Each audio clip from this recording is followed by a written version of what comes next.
The Galactic Council had ruled the stars for 12 million years. They were old. They were tired. They had seen civilizations rise and fall like waves upon a cosmic shore. The Council believed they had witnessed everything the universe could offer. They had 10,000 intelligent species. They had mapped every corner of known space. They had grown comfortable in their ancient knowledge, believing no mystery remained unsolved. But they had never traveled to the galaxy's edge. The outer rim was considered dead space. It was a dark and cold region where stars were few and far between. The great civilizations avoided it because nothing useful existed there. No resources worth harvesting. No planets worth colonizing. Just endless darkness and forgotten worlds spinning in silence. Commander of the Empire was the first to break this ancient rule. Her species had evolved from beings of pure light, and they possessed 6 eyes that could see across multiple dimensions. She was curious by nature, and curiosity was considered a dangerous trait among her people. When her long-range sensors detected something unusual at the galaxy's very edge, she made a decision that would change everything. She found them on the 3rd planet of a small yellow star. The planet was unremarkable at first glance. It was covered in water and green landmasses, wrapped in a thin atmosphere that seemed fragile against the vacuum of space. Expected to find primitive life forms at best, perhaps simple creatures crawling through mud, perhaps nothing at all. Instead, she found cities. She found machines that flew through the sky and vessels that sailed across the water. She found billions of creatures walking on 2 legs, speaking thousands of different languages, creating art and music and stories. She found a species that had never been contacted by the greater galaxy, had never received guidance from the Council, had never been given the technologies that every other civilization received when they were discovered. They called themselves humans. Immediately sent a message to the Galactic Council. Within 3 standard days, representatives from 200 species had gathered in the Great Chamber on the of the. They watched the footage had recorded. They studied the data her sensors had collected.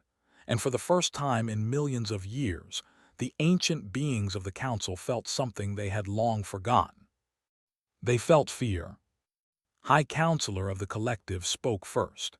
His species was among the oldest in the galaxy, beings of crystalline structure who had witnessed the birth and death of countless stars. His voice resonated through the chamber like the tolling of a great bell. "This is impossible," he said. "These creatures exist on a death world. The gravity is crushing. The atmosphere is filled with corrosive oxygen. Their star bombards them with radiation. Their planet experiences violent geological activity, extreme temperature variations, and is struck by space debris with alarming frequency. No species should have evolved intelligence under such conditions. No species should have survived." Ambassador of the Harmony raised her slender appendages in agreement. Her species communicated through patterns of color that shifted across their skin, and her entire body had turned a deep shade of purple, indicating extreme concern. "More troubling still is what they have accomplished," said. "According to the temporal analysis, this species has only existed for 300,000 of their years. Their recorded civilization is merely 12,000 years old. Their industrial age began only 300 years ago, and yet they have already split the atom, walked on their moon, and are sending machines to explore their solar system." The chamber fell silent. Every species present understood the implications of these numbers. They had taken 2 million years to reach space after developing their first tools. They had required nearly 5 million. Even the swift advancing had needed 800,000 years. Humans had done it in barely a heartbeat of cosmic time. Elder Seraph of the, a being of ancient starlight who rarely spoke in council sessions, finally addressed the assembly.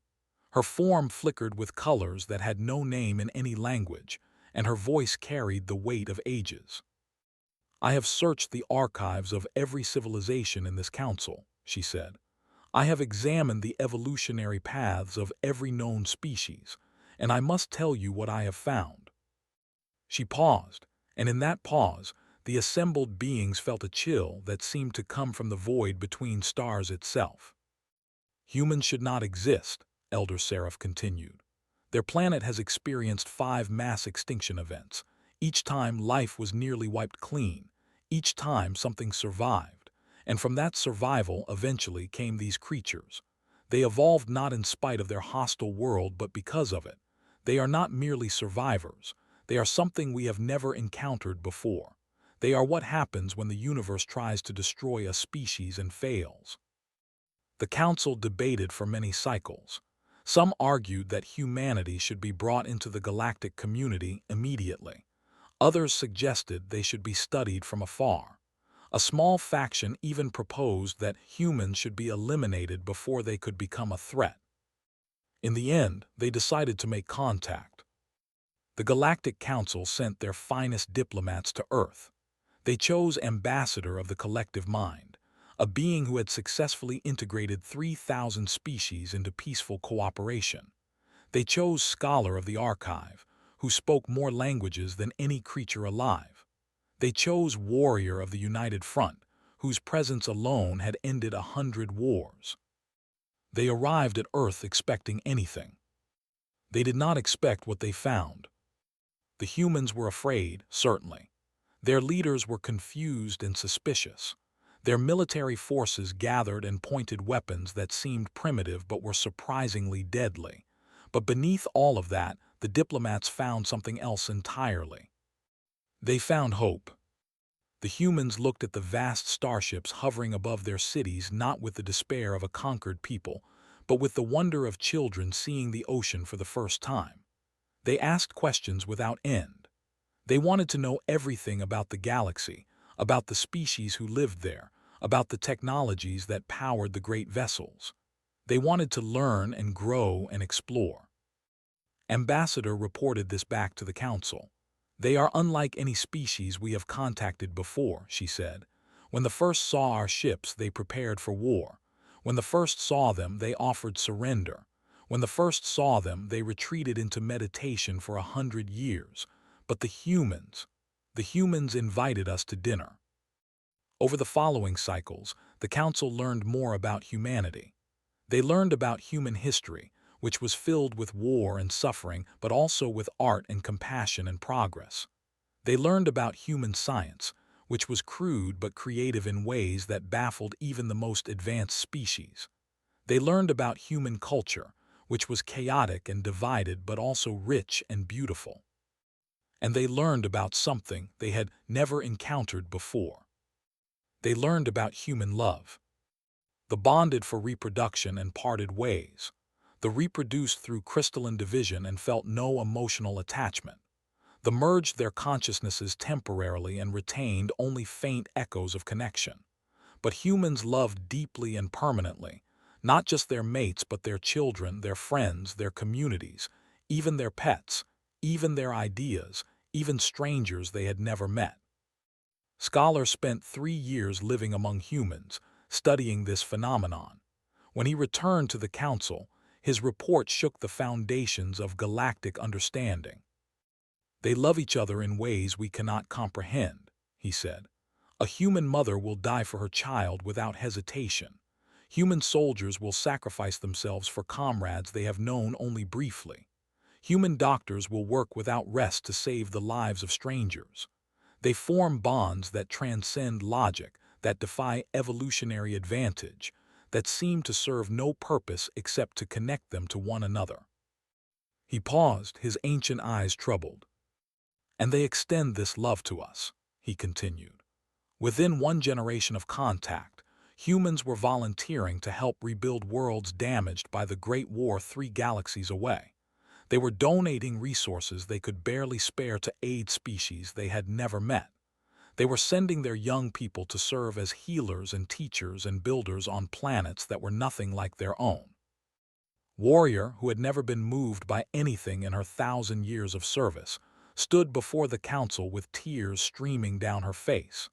Her species did not cry, but she had lived among humans for 5 years, and she had changed. I have fought 100 wars, she said. I have seen species rise and fall. I have watched civilizations burn, but I have never seen anything like humanity. They are broken and beautiful. They hurt each other and heal each other. They carry the scars of their world's violence in their very blood, and yet they reach out to embrace the universe with open arms.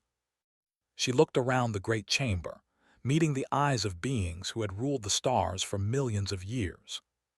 We found them at the galaxy's edge, she said, alone and abandoned in the dark. They had no one to guide them, no one to teach them, no one to protect them. And yet they did not despair. They built fires to push back the night. They told stories to give meaning to their existence. They loved each other to create warmth in the cold void. She lowered her head. We called them primitive. We called them young. We thought we had nothing to learn from creatures so brief and fragile, but we were wrong. In all our millions of years, in all our vast knowledge, in all our great accomplishments, we forgot something important. She raised her head again, and her voice rang through the chamber. We forgot how to hope. We forgot how to love. We forgot how to look at the stars and dream of what we might become. We grew old and tired and comfortable, and we stopped reaching for something greater.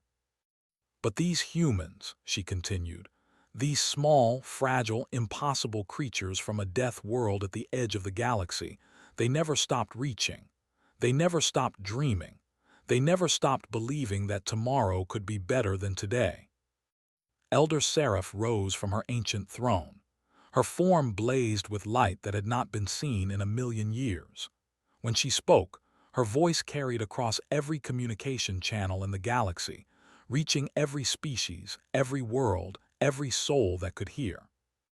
"Let it be recorded in the eternal archives," she proclaimed. "On this day, the Galactic Council of 10,000 species has found something we thought lost forever. At the galaxy's edge, in the darkness we feared to explore, we discovered not primitives to be educated or threats to be contained. We discovered our teachers. Let the stars hear our proclamation," she continued. "Let the void carry our words. Humanity has reminded us what it means to be alive, and for that gift we weep. We weep for the ages we wasted in comfort and complacency. We weep for the wonder we abandoned. We weep for the love we forgot how to feel. But most of all," she said, her voice softening to something almost like prayer, "we weep with joy. For the universe has given us one more chance, and this time we will not waste it." Across the galaxy, beings of light and crystal and flesh and energy looked up at the stars. And for the first time in longer than anyone could remember, they did not see cold points of light in an empty void. They saw possibility. They saw hope. They saw home. And at the galaxy's edge, on a small blue planet orbiting a yellow star, humanity continued to dream. They did not know that the universe had wept for them. They did not know that ancient beings considered them miracles. They simply woke each morning, loved the people around them, reached for something greater, and refused to give up. That was their gift to the stars. That was why the universe wept. And that was why, in the end, everything changed.